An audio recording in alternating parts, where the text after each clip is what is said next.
immigration has been proving for some years to be the bit of mass migration which Europe is having the hardest time digesting.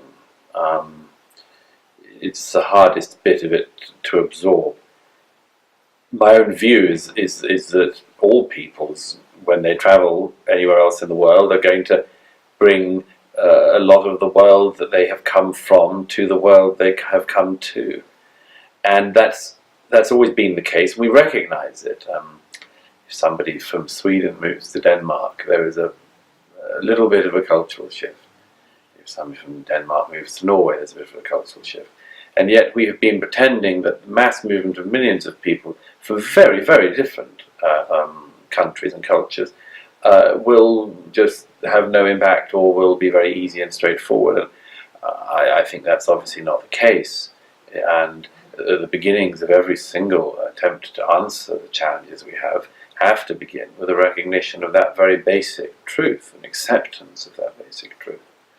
And yes, I think that it's crept up on Europeans in every country at different stages. It's crept up on Europeans almost by surprise. Nobody would have expected us to be discussing Islamic blasphemy laws.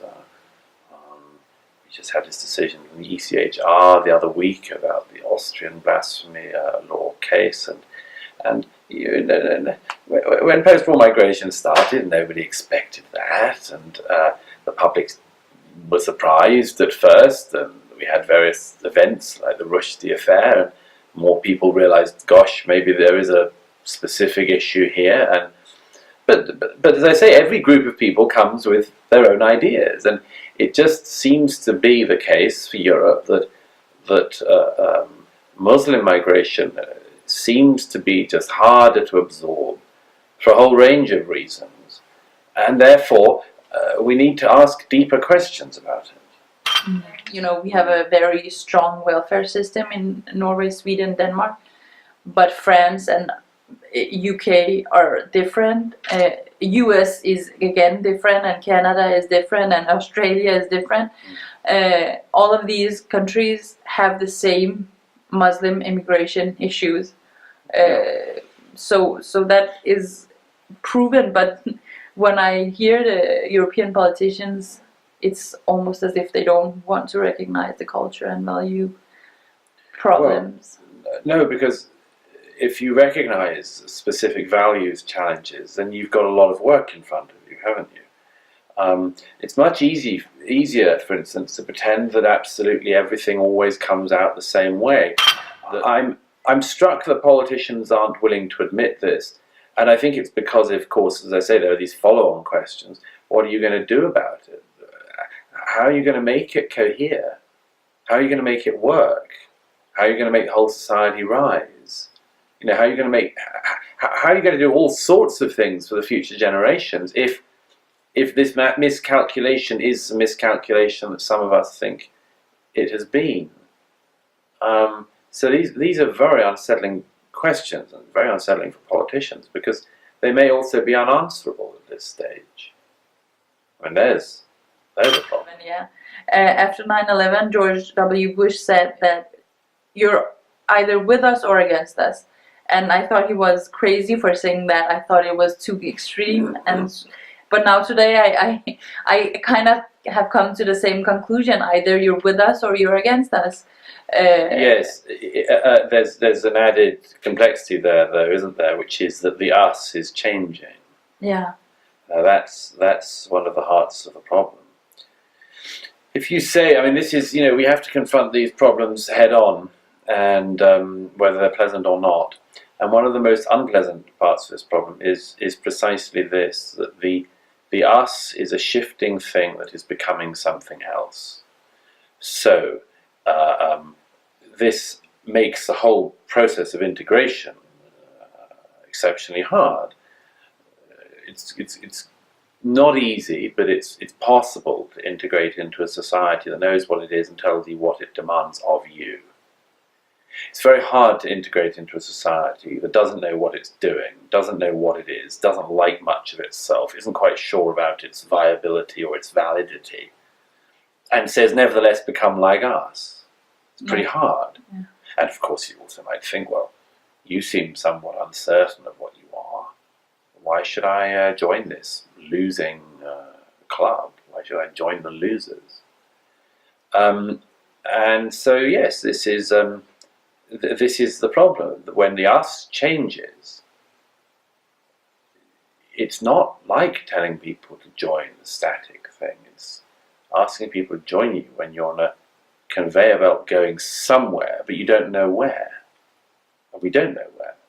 I mean, the only places we can draw very, very basic lines, it seems to me. But they're so basic as to be. I mean, you can't kill people. You can't break the law most of the time, but then the laws can shift, and then there are norms that shift, and then there are institutions that don't bother much to pursue certain aspects of the law because there's another issue which is more important to them, such as the case in the UK with the so-called grooming gangs case. It's illegal to mass rape and pimp out underage girls. So how did it happen for so long? How did so many people get away with it? Because yes, there is a law against that, but there was also an evolving custom. And as the official inquiry into the Rotherham case, among others, showed, the institutions failed because the institutions didn't want to tackle the issue because they thought that not tackling it was better than tackling it. So even the things like the laws become malleable, bendable. It's very hard for, I think, Muslim reformers because they haven't had a theological alternative to point to. So Right. now, if they want to reform, they have to do it themselves, Yeah. and this is, of course, as Yeah. you say. Well, I mean, obviously there's a divide between former Muslims and people who are still, to some extent, practicing Muslims, and those, of course, who are devout and believing Muslims. Obviously, along that trajectory, there are things that, I mean, it's hard to admit, for instance, the certain things that the founder of Islam did if you are yourself still a devout Muslim. So what are you going to do? You're going to find ways to dance on the head of a pin. You're going to work really hard to find any and every potential loophole in any text, any translation, any word, interpretation of a word. We all know that, and I suppose that I'm more sympathetic to that than some people because I think that mass apostasy is unlikely. And as long as there are people who I think genuinely are on the right side, I'm willing to give them breathing space, and I think other people should too. And I think that the discussions should be had because they will evolve that person's thinking, both people's thinking. Yes, I mean there was a rabbi in Israel some time ago who there was a specific bit of not of the Torah but of one of the extrapolations of the Torah which he decided to use as a justification for some outrage, and it was a very interesting interlude because first of all the text he was doing had been put to bed by the religious authorities a long time ago. But secondly, absolutely everybody came down on him like a ton of bricks. I mean, from political figures to all other religious figures. I mean, he was just... It was the same thing as if David Koresh, at Waco, or let's say the Phelps family, the church that pickets funerals and all of that. It's like it's not hard when these people do something with one of the old texts. It's not like if you got the Archbishop of Canterbury or the Pope after, some wacko church like that uses a bit of text the wrong way. It's not as if the Pope or the Archbishop of Canterbury would say, interesting point, or, who's to say, they have their interpretation, we have ours. That doesn't happen. No. And in either Christianity or Judaism today, not that it hasn't happened in the past, and that's also important to remember, and all of these things have themselves evolved, but yes, Islam is in a different state, but I do believe if Muslims want to reform, that it is possible to reform, but then it needs to happen for us to see it. And yes, and there is also the other rider, which is maybe it won't go the same way. I think this is a very important thing to consider, because it shows us the extraordinary chips that we're playing with here. Let's say that since we have two case studies, there's Christianity and Judaism, they happen to go in a specific direction that we just discussed, but maybe the third one doesn't do that. Maybe the inbuilt mechanisms are different. Maybe the hardware in the religion is different. And I don't know. We're going to have to see. But the problem is that the modern Muslims, they just don't want to have anything to do with the text. They don't want to they just pull away from anything that has to do with religion and the discussion of religion. Why do you think that is? Because it's too big of a headache. One of the things that's most interested me in the years that I've been discussing this with Muslims and non-Muslims has been that the discovery that people don't know their texts. And I can only imagine the pain that this causes somebody brought up a Muslim like yourself, when they're told that this is, for instance, the perfect man, the perfect human being who founded their religion, and then they discover these things. I mean, it's the sort of thing, of course, you split your brain in two to try to get around it. You half of your head keeps in mind that this seems to be a problem. The other half says, but he's the perfect person, so what do we do? It's an enormous amount of gears are not meeting, they're not meshing in this.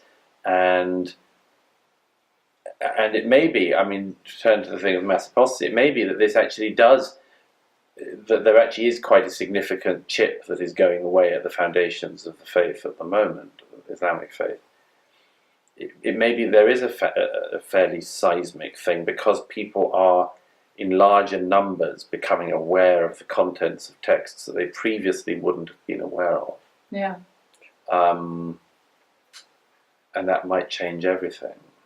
So it may not mean that there's mass apostasy, but a mass falling away. It could happen, I think.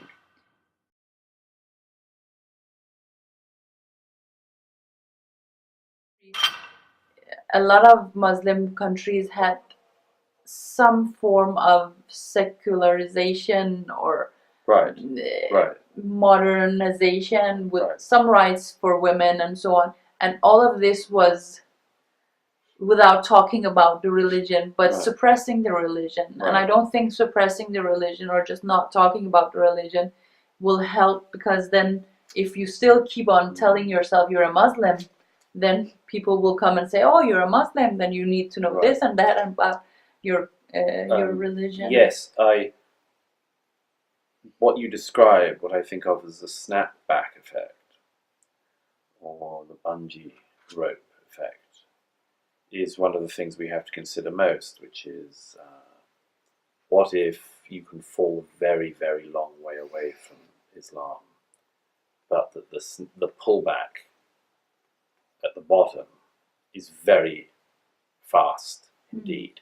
I think that's happened in, you know better than me, in the case of Iran, but I think that's something like that happened in Iran. I think it's something like that that's happened in a number of places. I mean, the most extreme one being Islamic State in Syria and Iraq, where a lot of the world was just bemused, including a lot of the Muslim world was just bemused, because why are these guys selling Yazidi girls at a slave auction? Well, they write a fatwa and they publish it explaining why, and they have all the textual justifications from Islamic scripture. That's why. And that stuff terrifies me. And I think it terrifies a lot of the Muslim world. Just to return also to the point you make about people turning away and leaving Islam and so on. I think that one of the things that has to be borne in mind is the danger of that happening in any case, whether there's nothing I can do or say about this is going to change it, but just I observe and I say, look, if that were to happen, don't be sure that there's a happy ending that way either, because people whose a significant amount of their identity is based on their religious identity, their cultural identity is basically tied up with the religion and so on. Don't be sure that if they jettison that entirely, that the rest of the story is happy. Because what do they become? And I've had this conversation with a lot of people who have left or are leaving Islam, as well as people who would not think of it, is that basically one of the things that keeps them in is, what else am I going to be?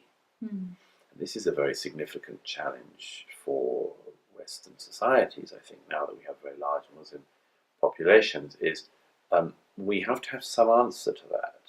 It can't be, well, you become a consumer, for instance, because that isn't enough.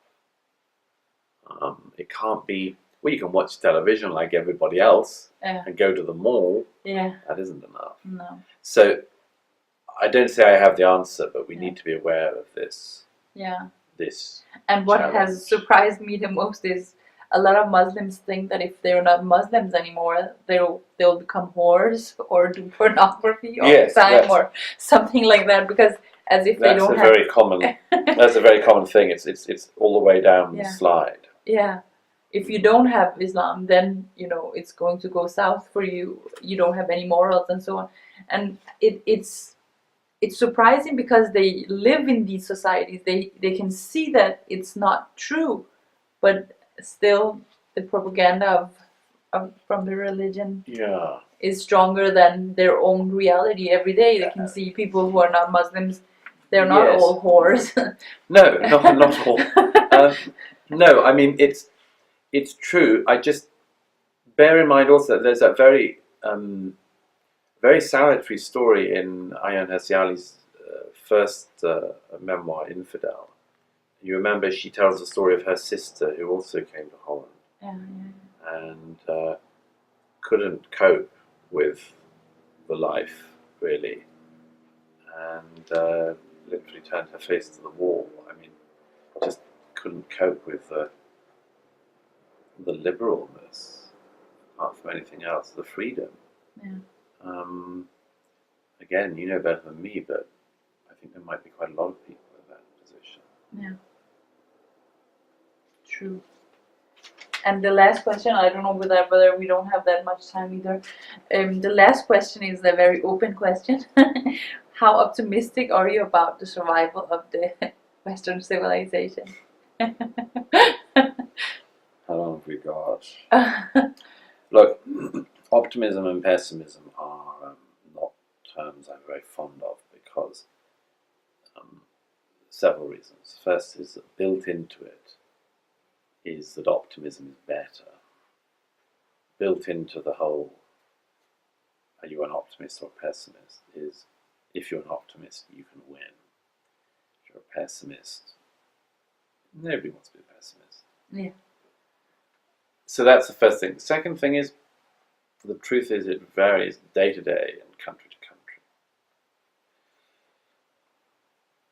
We have an enormous amount in the West, unbelievable legacy, an unbelievable heritage, an unbelievable culture, of which our freedoms are a part, but not the entirety. So I don't believe that in a fair fight we lose.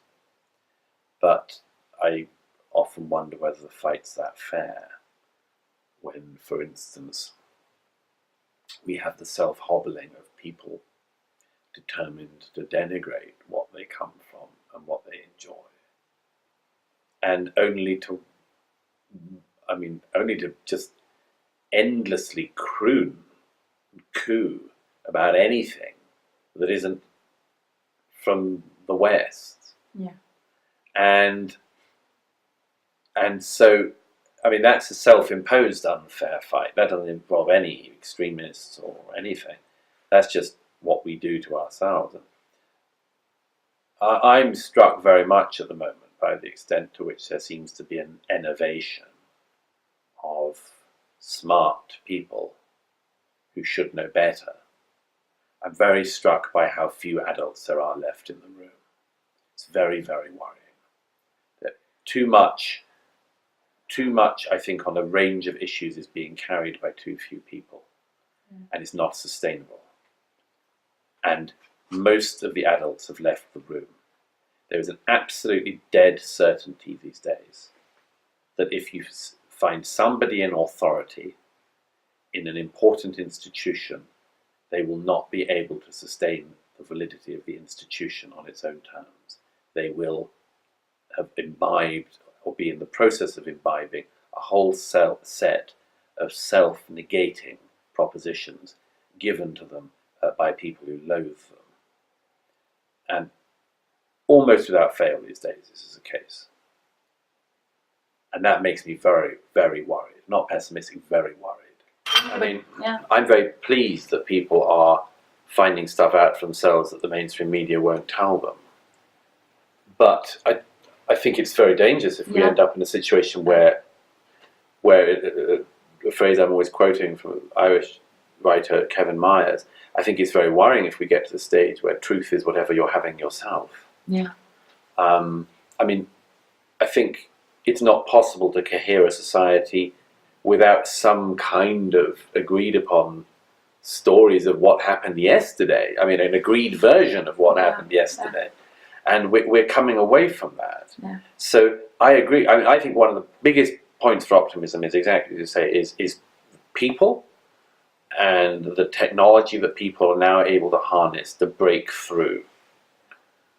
But that itself, as I say, is not an unalloyed good. I can see many ways down the road in which that has a problem. But look, all you can do on these things, my mind seems set up to identify problems. And I think all you can do in a society, certainly that is as complicated as ours now are, is to have your headlights on as full on as you can, to see all the problems that could come. Because you can't see round many corners, but you can see as far ahead in the road as you can. And that should be the aim, to just keep as focused as we can on what we can see in front of us, and to therefore behave cautiously, to behave wisely. And that's one of the things that in my book, In the Strange Death of Europe, I just urge people to do. I'm not telling Europe never to take any more migrants. I'm not telling people to be mean to anyone. I'm not telling them to do anything that isn't within the bounds of tolerable liberal democratic norms. But I'm telling people, be careful. Be very careful with this thing you're driving, because it's the only thing we have. It's basically the best chance that the world has, and that people who care about freedom have. So don't drive it off the cliff because you're bored, or weren't paying attention, or couldn't be asked. Don't do it for those reasons. Don't do it for any reasons.